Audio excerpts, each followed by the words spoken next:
pretty tough years. What I came to admire most about Joe wasn't just his smarts, his experience. It was his empathy and his decency and his hard-earned resilience, his unshakable belief that everyone in this country deserves a fair shot.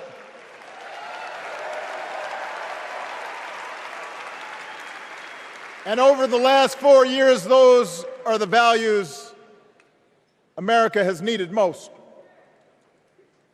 At a time when millions of our fellow citizens were sick and dying, we needed a leader with the character to put politics aside and do what was right. At a time when our economy was reeling, we needed a leader with the determination to drive what would become the world's strongest recovery. 15 million jobs, higher wages, lower health care costs.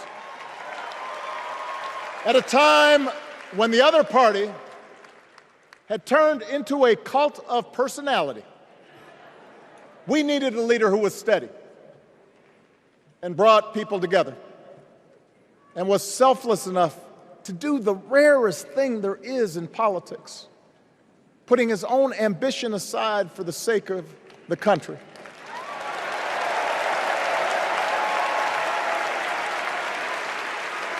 History will remember Joe Biden as an outstanding president who defended democracy at a moment of great danger.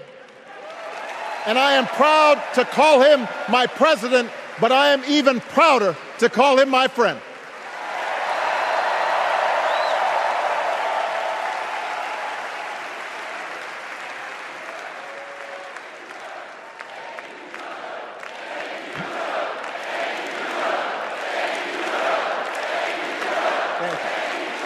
Now,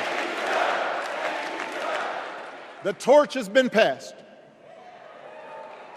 Now it is up to all of us to fight for the America we believe in. And make no mistake, it will be a fight. For all the incredible energy we've been able to generate over the last few weeks, for all the rallies and the memes, this will still be a tight race in a closely divided country. A country where too many Americans are still struggling, where a lot of Americans don't believe government can help. And as we gather here tonight, the people who will decide this election are asking a very simple question. Who will fight for me? Who's thinking about my future, about my children's future, about our future together? One thing is for certain, Donald Trump is not losing sleep over that question.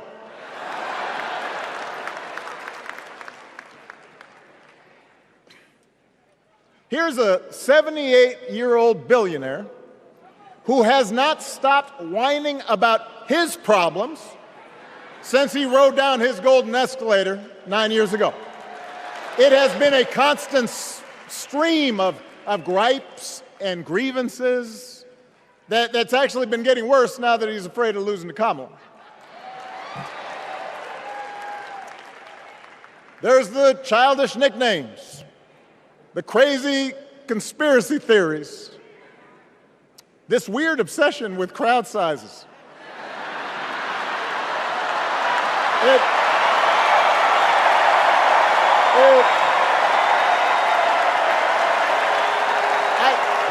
It just goes on and on and on. The other day I heard someone compare Trump to the neighbor who keeps running his leaf blower outside your window every minute of every day.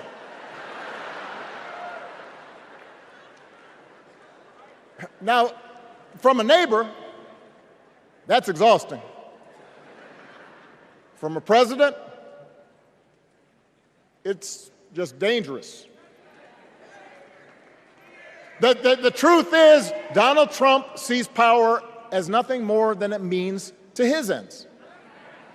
He wants the middle class to pay the price for another huge tax cut that would mostly help him and his rich friends. He killed a bipartisan immigration deal written in part by one of the most conservative Republicans in Congress that would have helped secure our southern border, because he thought trying to actually solve the problem would hurt his campaign. He doesn't. Do not boo. Vote.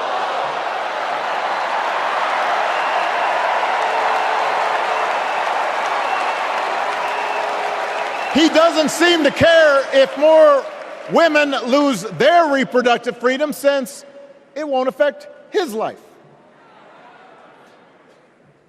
And most of all, Donald Trump wants us to think that this country is hopelessly divided between us and them, between the real Americans, who of course support him, and the outsiders who don't. And he wants you to think that you'll be richer and safer if you will just give him the power to put those other people back in their place. It is one of the oldest tricks in politics, from a guy whose act has, let's face it, gotten pretty stale. We do not need 4 more years of bluster and bumbling and chaos. We have seen that movie before, and we all know that the sequel is usually worse.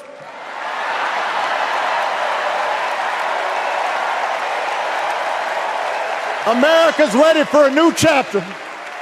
America's ready for a better story. We are ready for a President Kamala Harris.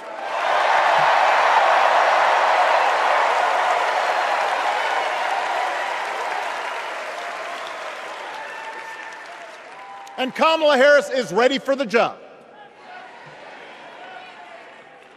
This is a person who has spent her life fighting on behalf of people who need a voice and a champion. As you heard from Michelle, Kamala was not born into privilege. She had to work for what she's got. And she actually cares about what other people are going through. She's not the neighbor running the leaf blower. She's the neighbor rushing over to help when you need a hand. As a prosecutor, Kamala stood up for children who had been victims of sexual abuse. As an attorney general of the most populous state in the country, she fought big banks and for-profit colleges, securing billions of dollars for the people they had scammed. After the home mortgage crisis, she pushed me and my administration hard to make sure homeowners got a fair settlement. Didn't matter that I was a Democrat.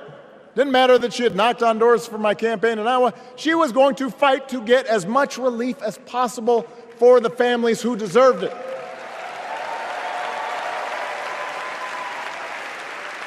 As vice president, she helped take on the drug companies to cap the cost of insulin, lower the cost of health care, give families with kids a tax cut. And she is running for president with real plans to lower costs even more and protect Medicare and Medicaid and sign a law to guarantee every woman's right to make her own health care decisions.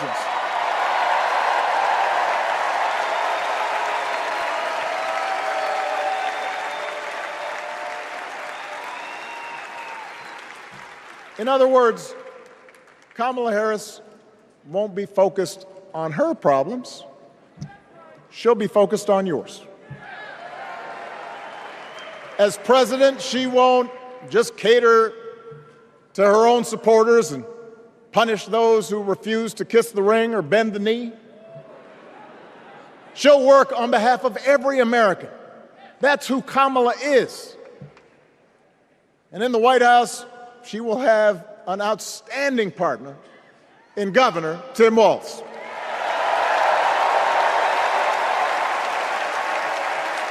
Let me tell you something. let me tell you something. I love this guy.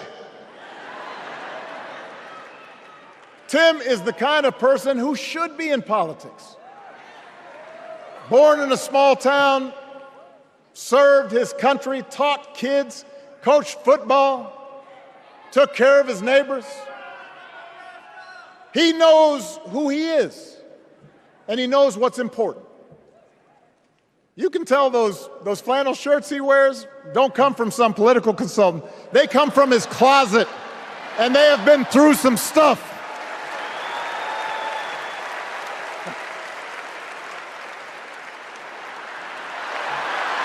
They have been through some stuff.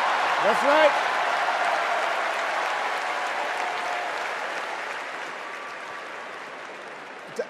Together, Kamala and Tim have kept faith with America's central story. A story that says we are all created equal.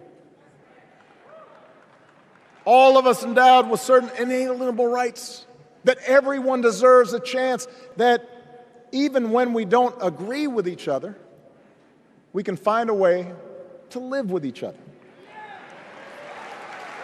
That's Kamala's vision. That's Tim's vision. That's the Democratic Party's vision. And our job over the next 11 weeks is to convince as many people as possible to vote for that vision.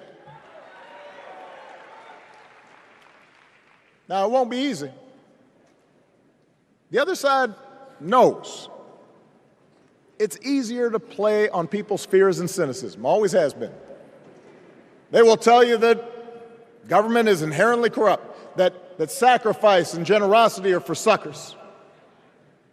And since the game is rigged, it's okay to take what you want and just look after your own. That's the easy path. We have a different task. Our job is to convince people that democracy can actually deliver. And in doing that, we can't just point to what we've already accomplished. We can't just rely on the ideas of the past. We need to chart a new way forward to meet the challenges of today. And Kamala understands this. She knows, for example, that if we want to make it easier for more young people to buy a home, we need to build more units and clear away some of the outdated laws and regulations that made it harder to build homes for working people in this country. That is a priority, and she's put out a bold new plan to do just that.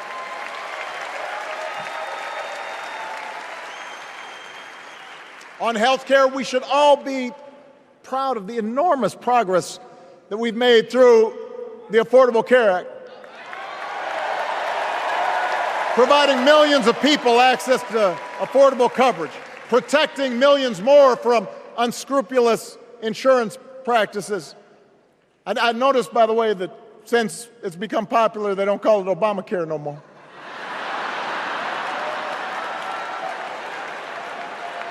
But Kamala knows we can't stop there, which is why she'll keep working to limit out-of-pocket costs. Kamala knows that if we want to help people get ahead, we need to put a college degree within reach of more Americans. But she also knows college shouldn't be the only ticket to the middle class. We need to follow the lead of governors like Tim Walz, who said, if you've got the skills and the drive, you shouldn't need a degree to work for state government. And in this new economy, we need a president who actually cares about the millions of people all across this country who wake up every single day to do the essential, often thankless work, to care for our sick, to clean our streets, to deliver our packages. We need a president who will stand up for their right to bargain for better wages and working conditions. And Kamala will be that president.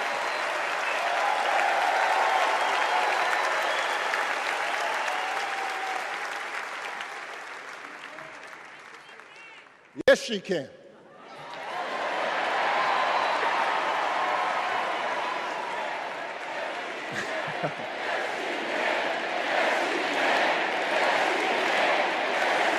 Yes, she can.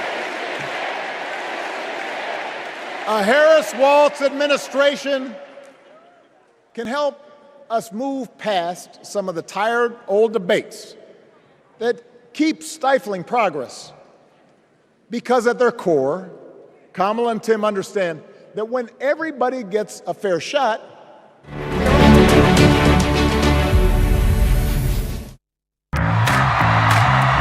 Big fan of Ian Bell, watching him very classy in all formats. I find Durban quite a challenge, which is still an enjoyable one. We're not allowed to bowl a bouncer, so that tells you that they want to see runs on the board. बड़े अच्छे tours किए हैं, बड़ी अच्छी यादें हैं हर जगह की, जहाँ मैंने पर्सनली क्रिकेट को बहुत एंजॉय किया है. ऑस्ट्रेलिया एंड इंडिया में बहुत ज़्यादा एंजॉय किया. I love playing again England and India, and they were both very different challenges. Up close and personal with legendary cricketers like never before. Icons of the pitch. This and more. Streaming on News 9 Plus. News is now content. Subscribe and get free vouchers. This is News 9 Live, India's only digital exclusive live stream. For the early adopters, bringing you the news 24/7. For the smart audiences on the smartest TVs. News 9 Live. Stream now on your smart TVs. I'm Payal Nath, the CEO and Director of Kadam Heart.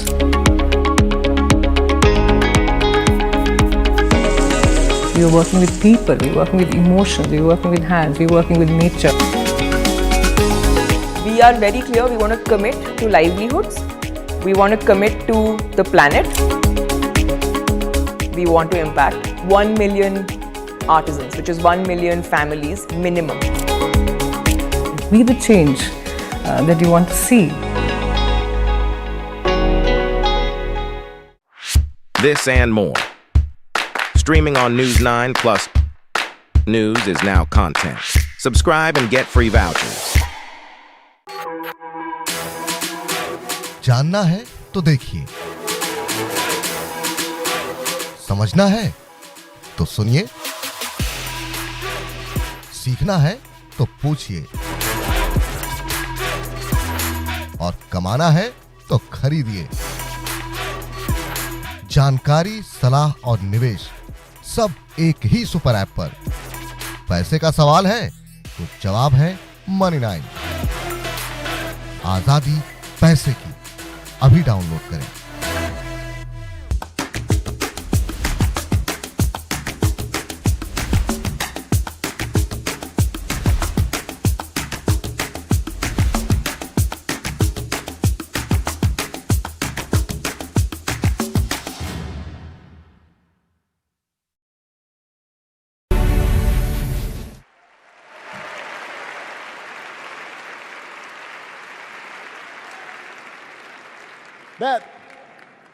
That sense of mutual respect has to be part of our message.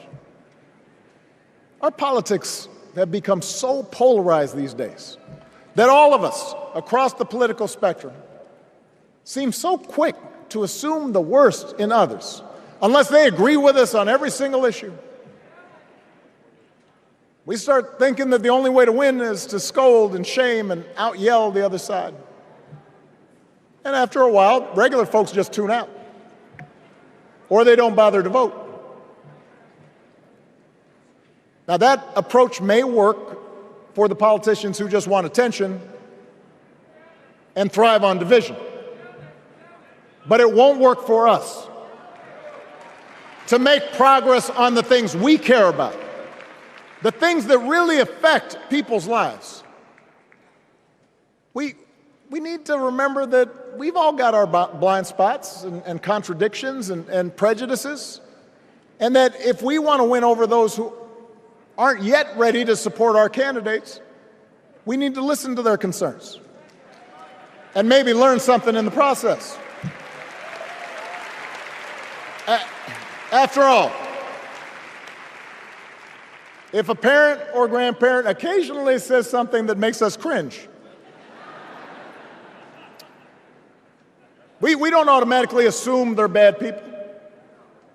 We recognize that the world is moving fast, that they need time and maybe a little encouragement to catch up. Our fellow citizens deserve the same grace we hope they'll extend to us.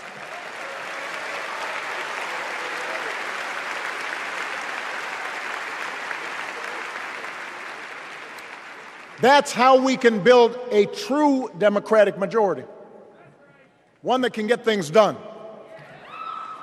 And by the way, that does not just matter to the people in this country.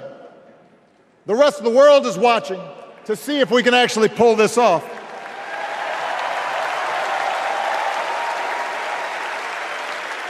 No nation, no society has ever tried to build a democracy as big and as diverse as ours before. One that includes people that over decades have come from every corner of the globe. One where our allegiances and our community are defined not by race or blood, but by a common creed. And that's why when we uphold our values, the world's a little brighter. When we don't, the world's a little dimmer. And dictators and autocrats feel emboldened. And over time, we become less safe. We shouldn't be the world's policemen, and we can't eradicate every cruelty and injustice in the world. But America can be and must be a force for good, discouraging conflict, fighting disease, promoting human rights, protecting the planet from climate change, defending freedom, brokering peace. That's what Kamala Harris believes, and so do most Americans.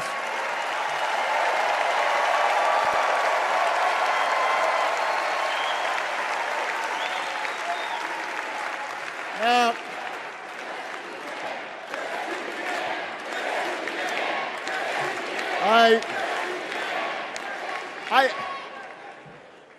I know these ideas can feel pretty naive right now. We live in a time of such confusion and rancor, with a culture that puts a premium on things that don't last. Money, fame, status, likes. We chase the approval of strangers on our phones. We build all manner of walls and fences around ourselves, and then we wonder why we feel so alone. We don't trust each other as much because we don't take the time to know each other.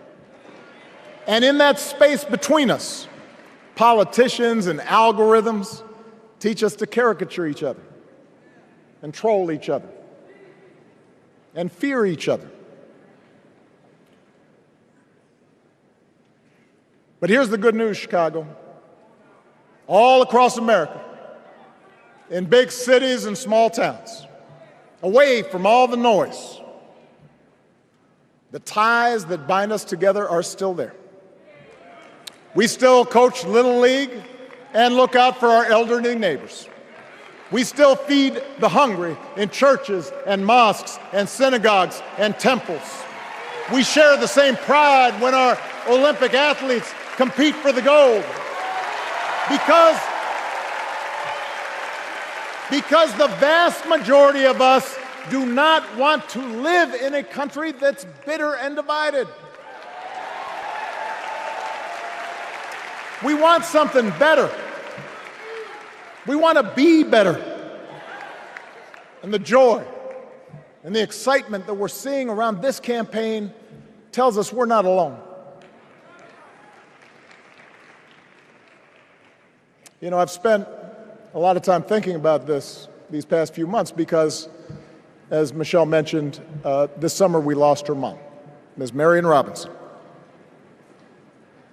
And I don't know that anybody has ever loved their mother-in-law any more than I love mine. Mostly it's because she was funny and wise and the least pretentious person I knew. That, and she always defended me with Michelle when I messed up. I'd hide behind her.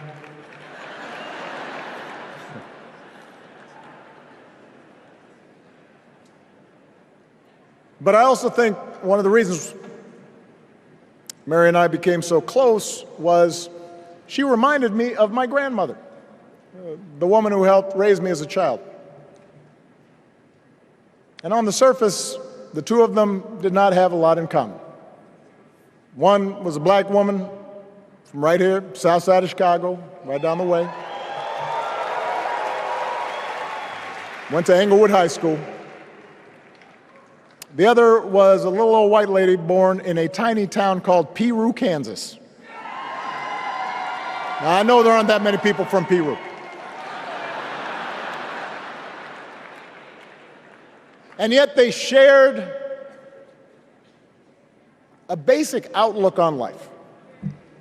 They were strong, smart, resourceful women, full of common sense, who, regardless of the barriers they encountered, and women growing up in the 40s and 50s and 60s, they encountered barriers.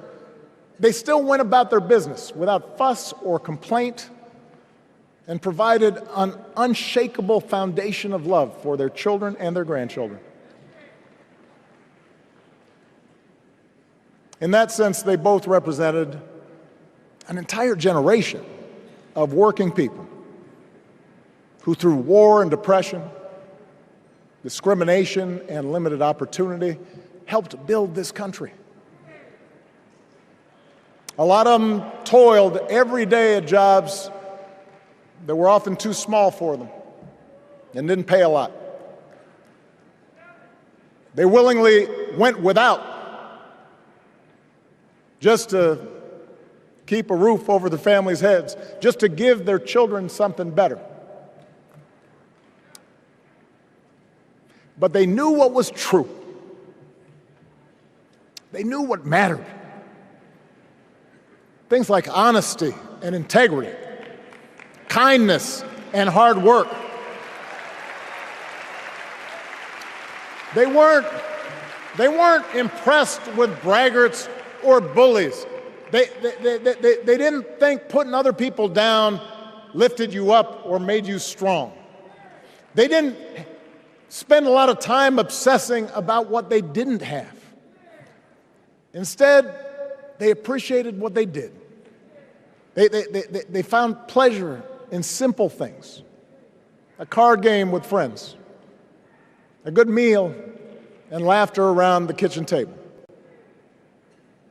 Helping others. And most of all, seeing their children do things and go places that they would have never imagined for themselves.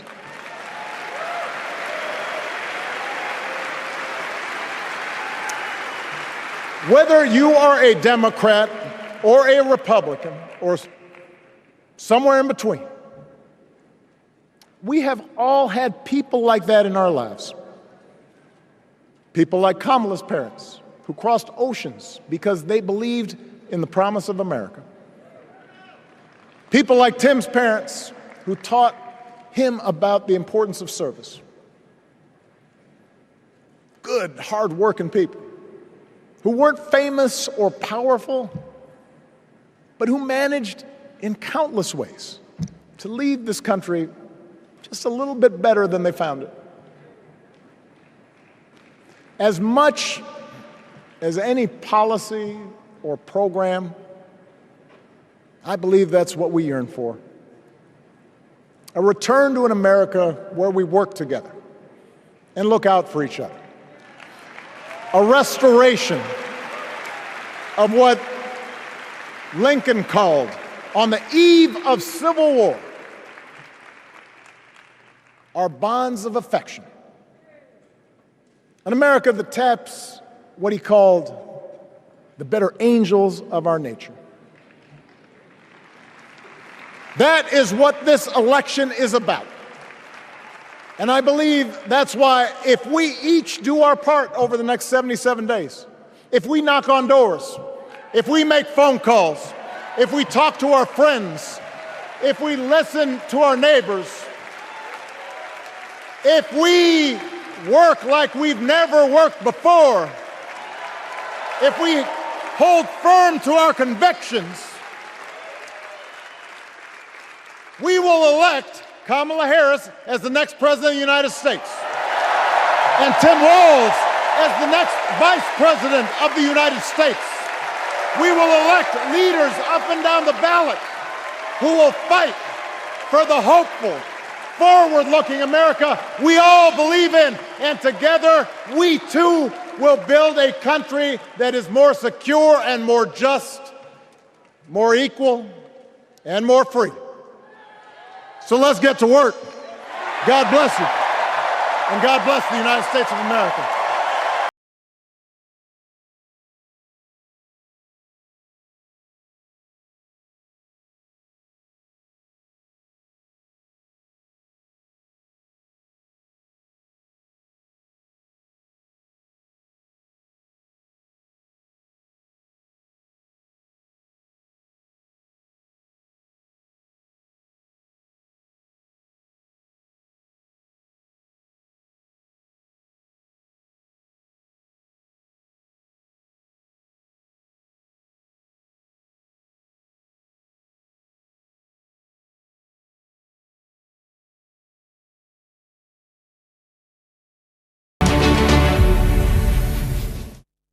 Hey, careful, huh? My daddy got